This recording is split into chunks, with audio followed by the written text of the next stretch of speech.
Hello, and welcome to another episode of The End of the Search. This is another question that came through, so I'm going to read the whole question first because there's a couple of questions within that, and then we'll elaborate on it a little bit. And it says, "Hi Nick, when one feels limited by a conditioning of fear or guilt, which often doesn't even know what it comes from, what do you do? Do you do anything? Can I really choose to do something? Work on my conditioning? It doesn't make much sense if it's assumed no one is here, but there seems to be a contraction that is felt with those feelings, and on top of that, rejections for feeling them because you don't know what to do. It would be like a dog biting its tail. This would occur within the psychological realm. It seems to me the issue is that I no longer believe therapy would work because it occurs within the realm of the ego. I mean, it would be like turning the furniture around in the same room. It wouldn't be very useful. And if you could give some examples of unconscious guilt, because I had no idea, for example, that if you see a person you're attracted to, that would be a projection of unconscious guilt. I mean, some examples so we can realize when we do it. I mean, when it is not so obvious. You didn't do anything with the intention of hurting, for example. Where would the consequences of feeling these feelings be most noticeable? I don't know if I am making myself clear. I think in short it would be, what can one do when one feels fear or guilt, consciously or unconsciously? And some examples of the latter that I mentioned above. On the other hand, if the mind that projects us thinks, feels, and does everything, I understand that conditioning of this type must also be there with some sense of greater purpose. And in the case of feeling guilt or fear, I think it's important not to judge or reject myself for them, which in fact are already felt. It would be healthy, so to speak, to learn to love everything, to include what appears to be happening where there is something external or a feeling. Do you think that applying a thank you because you're showing me that unconscious guilt or fear that still lingers, would that be a way to love them? Or like saying, I don't know how to see this, help me see it with love. Would that help? Okay, there's few questions in here and it's really very simple. However, let's go one by one to see where this leads or how this solves itself. The first one, she said, I think it was a she. When one feels limited by conditioning or fear or guilt, which often doesn't even know what it comes from, what do you do? Do you do anything? Can I really choose to do something? Work on my conditioning? Okay. The mind can come up with all sorts of reasons as to why do I feel this way, where this conditioning come from, and it seems as though sometimes some people can work on specifics or seek and find the cause of that. And well, who am I to say whether that may work or help somebody feel better or not? But we're going here to the root cause. And the root cause is not so much the conditioning of the character. The root cause is who I am. You see? In other words, all conditioning is basically thought. If I rest in the fact that I am, if I don't identify with the content of the mind, in spite of where the thought comes from or not, I have the direct experience of being. Do you follow? In other words, it's not about how to fix the character, what do I do or why don't I do. Feelings appear, sensations appear, thoughts appear, but they seem to appear in what? See? In what I am. So what we're pointing here is to recognize that resting in beingness, which is what I am, and see thoughts are just thoughts, feelings are just feeling, or are as just feelings, sensations, as just sensations. It doesn't engage the mind to try to come up with interpretations and stories, and consequently you can see that you are, and everything is just a floating, passing clouds of thoughts, sensations, and whatever. That's where these videos are pointing to. Now, when someone is very identified with the sense of identity, well, sometimes it appears as if though they may have to work at things to find out why I feel this way or so. And again, I am not here to judge or to say whether that is correct or not, but mostly, I mean, it could keep someone running in circles, like if the person says something over here, like trying to arrange the chairs in the same room or so. So ultimately, we go back to the simplicity of it all. If we get the mind out of the way and not get caught up into all the details, then I realize that I am. You see, that is where these videos are pointing to. So technically speaking, what do? I don't do anything. There's nothing to do. Just be and see how everything is passing. It's a passing show. You see, right now, if there's no identification with the content of the mind, it's all a passing show. And the same way that thoughts arise, thoughts will disappear. The same way that feelings and sensations arise, they also disappear. You see? And now I see that I am, and that's basically what it's pointing to. And in that way, what's the issue? You see, there's no issue. There's just what is. And let me continue. See what happened. It says, it doesn't make much sense if it's assumed no one is here. Of course, I mean, this is a conceptual mind. It doesn't make any sense to say, well, there's no one here, there's no me. This doesn't make any sense. That's still the mind engaged. We don't have to go to whether there's a me or not. All we have to just be, and in beingness, all that there is beingness. You see, I don't have to get into there's no one here, there's no me here. No, that's the mind. That's a conceptual mind. The investigation is to look at the obvious. The obvious is that you are. You cannot negate the fact that you are. The thing is that the you are-ness is covered up with, mind's interpretation, and that's what makes everything so seeming confusing. And then continues. But there seems to be a contraction that is felt with those feelings, and on top of that rejection for them, because you don't know what to do, it would be like a dog biting its tail. Yeah, I'm not rejecting feelings here. You see, we're not talking about rejecting. The contraction is felt, absolutely. You can see that, first of all, the first contraction is the belief I'm a person. This is a contraction in itself. And within this contraction, you can feel all sorts of contractions. But you're not trying to suppress anything. We're not talking about suppressing. We're looking at the contraction is just that, but look at how the mind gets in the way interpreting it, and that's where the problem comes in.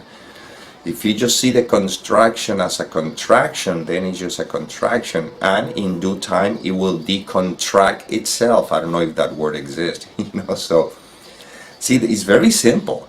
It's very simple. Contractions appear, thoughts appear, sensations appear, but I am, and we rest in the I am. And the issue here is that the person, is trying to hold on to a sense of identity and make sense of all this. But what if you are? You see, this is what this is pointing to. Then he continues. This would occur within the psychological realm. It seems to me the issue is that I no longer believe therapy would work because it occurs within the realm of the ego.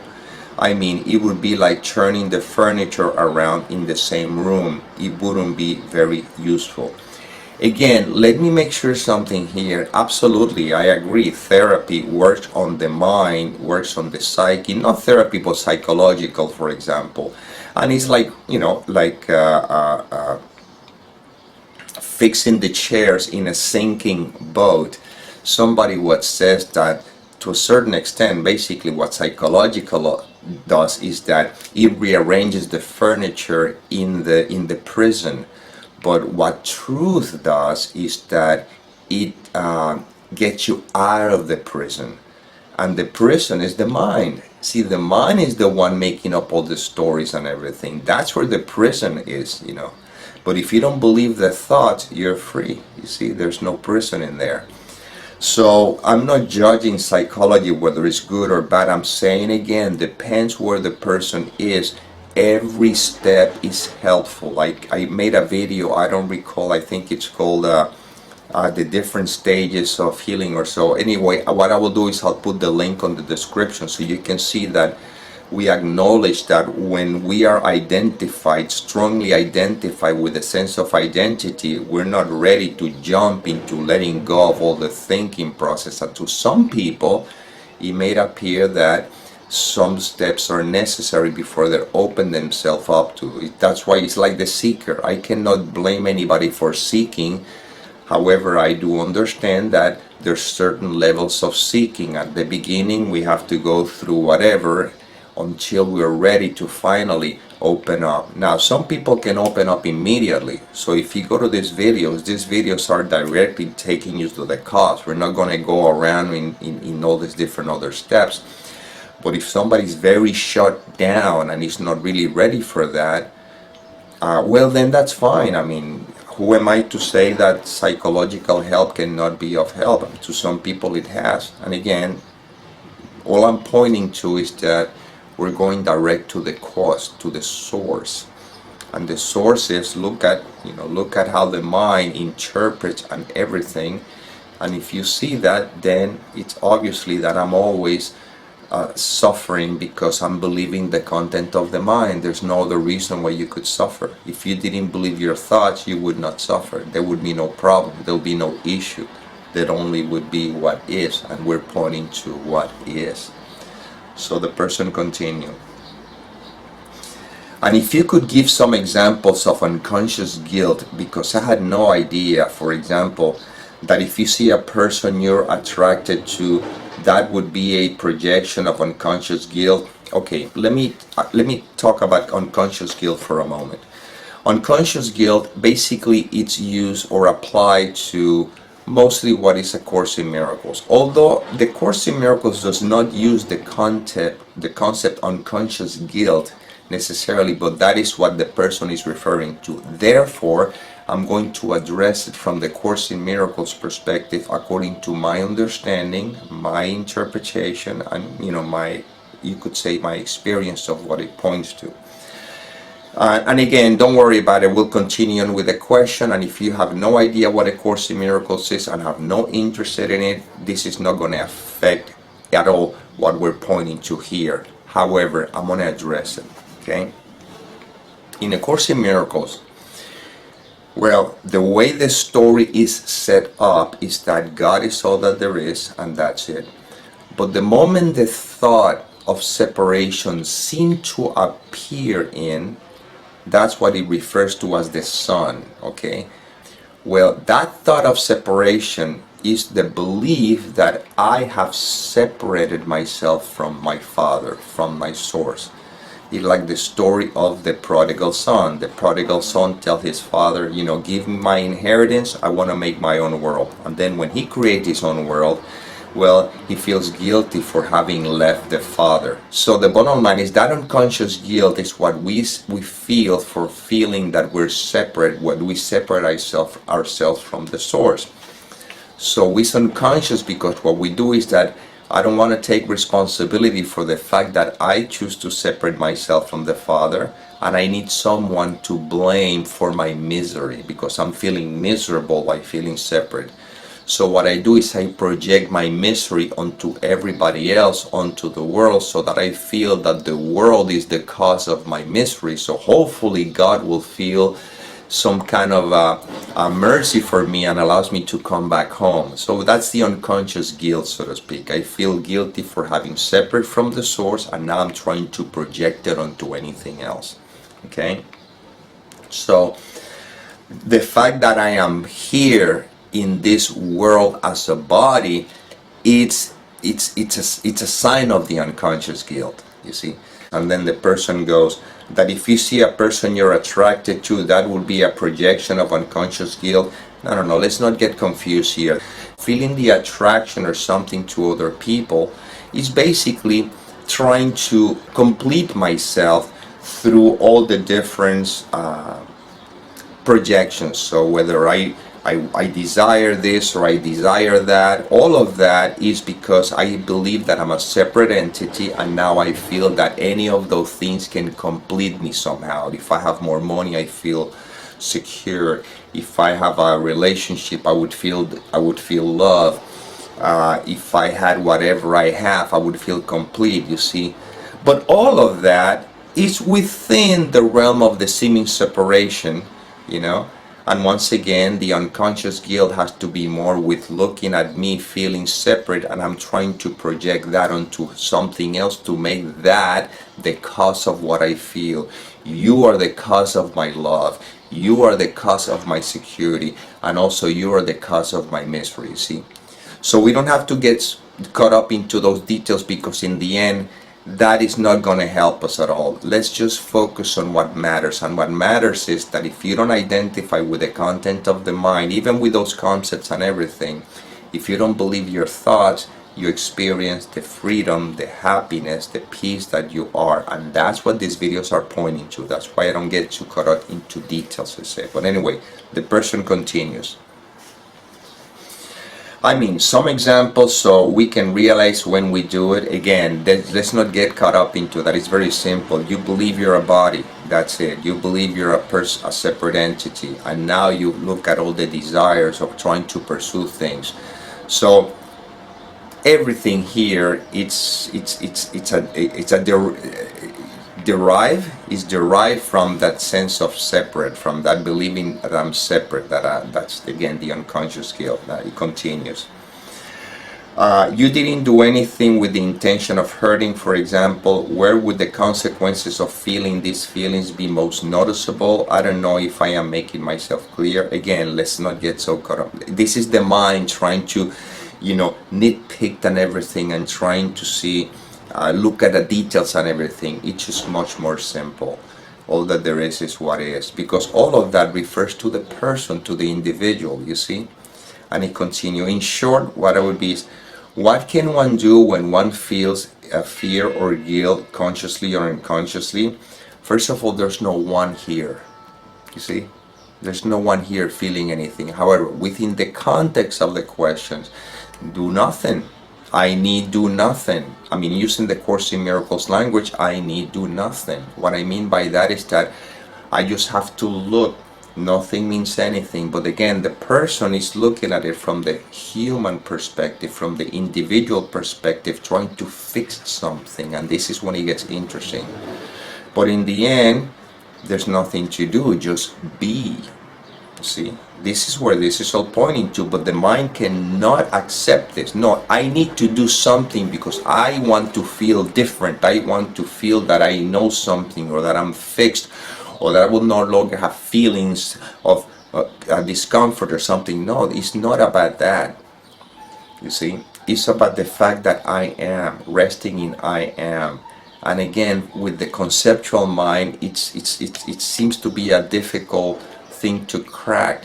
That's why in A Course in Miracles it says that the ego thought system is bulletproof, but it's not God-proof. You see? In other words, with logic it's bulletproof. You cannot go with logic, because logic says I'm a human being, this is who I am, these are my feelings, these are my sensations, I am the one who there's something wrong with me, alright, but these are thoughts. All of these are thoughts.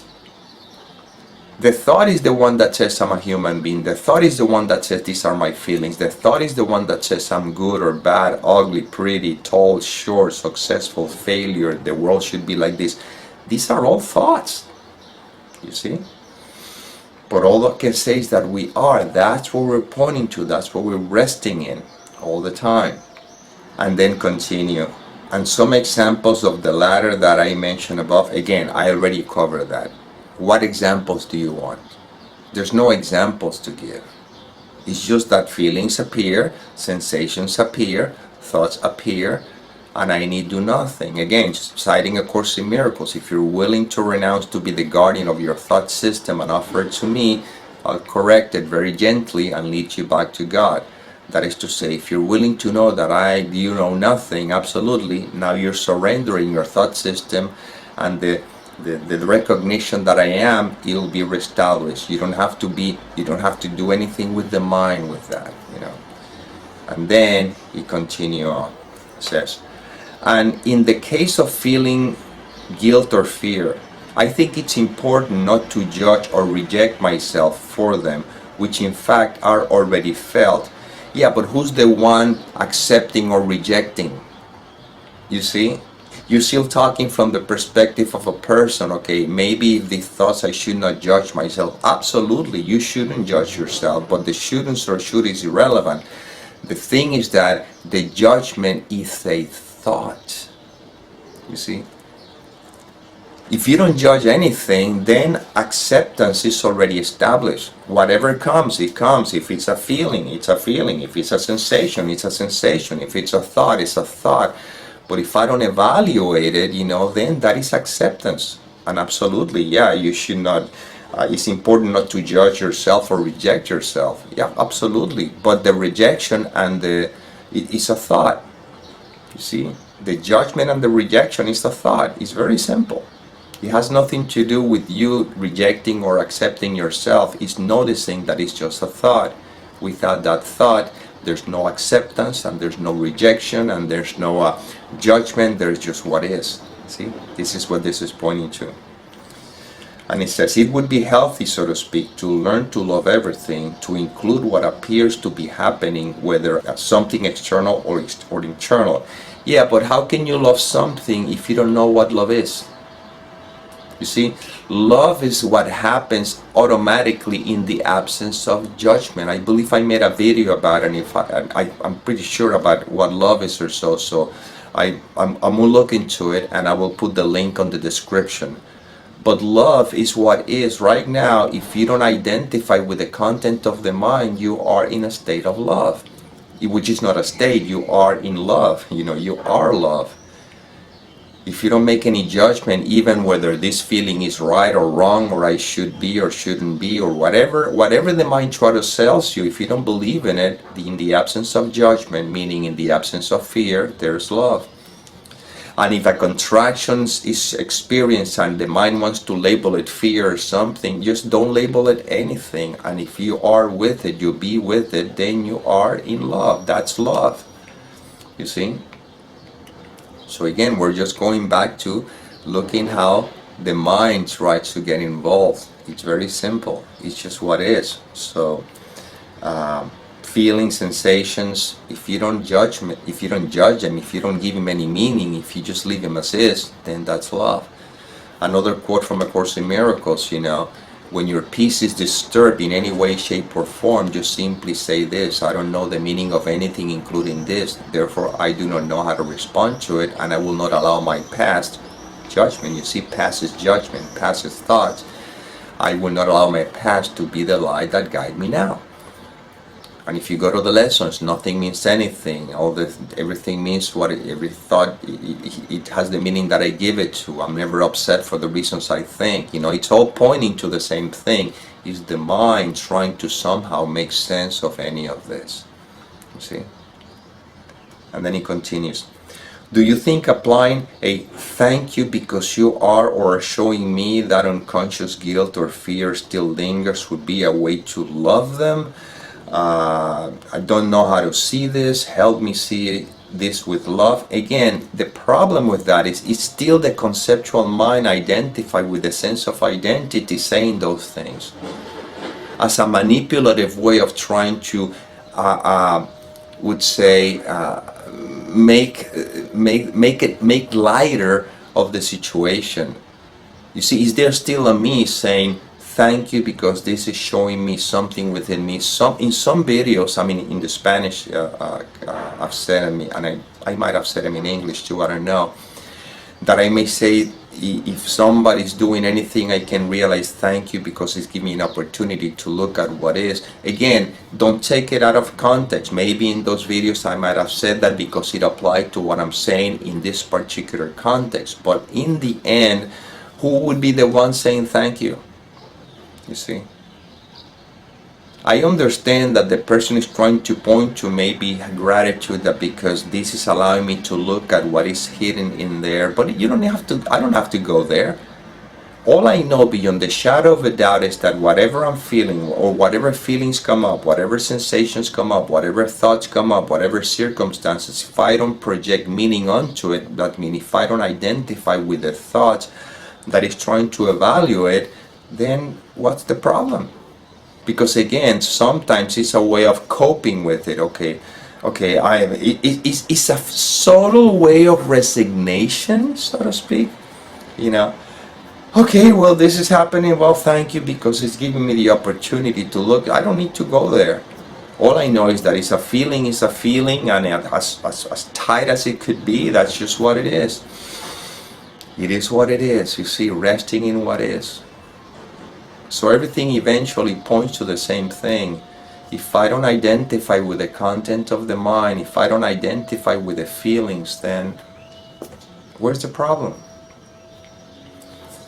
And again, the question, all questions, by the way, comes from the perspective of a seeming individual. But again, within this particular context, the issue the person is here is that somehow is trying to deal psychologically, is trying to deal mentally with the issue, not realizing that who is that one who's trying to deal with the issue. See? Who is that one that asks all these questions? Questions appear and they mean absolutely nothing. But you are, you see, you are space in which all seem to manifest or appear or disappear, like the fourth book in the series, I am, in which everything seems to appear or disappear. We're pointing to the I am. In the I am, there are no questions. In the I am, all there is what is. And this is not a conceptual I am. It's not me thinking I am. See, the Sargadatta Maharaj will always point to just I am. Resting I am, and the mind jumps into it and it tries to rest in the I am. Right now, without identifying with any thoughts, without even thinking about the I am concept, right now, do you notice, again, do you notice who would be the one, but again, limitation of language, but I'm going to try to do my best. Right now, do you see that you are? You see? Can you say that you are not? See, you simply are. This is it. This is it. This is the I am we're pointing to, which is not conceptual. It's just to notice the obvious. Oh my God, I am being all the time. This is being. This is beingness. Can you not be? This is it. And in beingness, thoughts appear, sensations appear, situations appear. See, everything seem to appear and disappear, but in the end, I am. If you don't identify with the content of the mind that is trying to analyze, trying to dissect, is trying to interpret, is trying to give meaning, to any of this, if you don't identify with that, what is left? What is left is what is. What has always been. And what it will always be. Well, see, that's where this is pointing to. When that is clearly seen, what difference does it make if I feel a contraction that feels in a particular way? What difference does it make if a particular thought that looks in a particular way shows up? What difference does it make with what happens or not if I am? And that's what these videos are pointing to.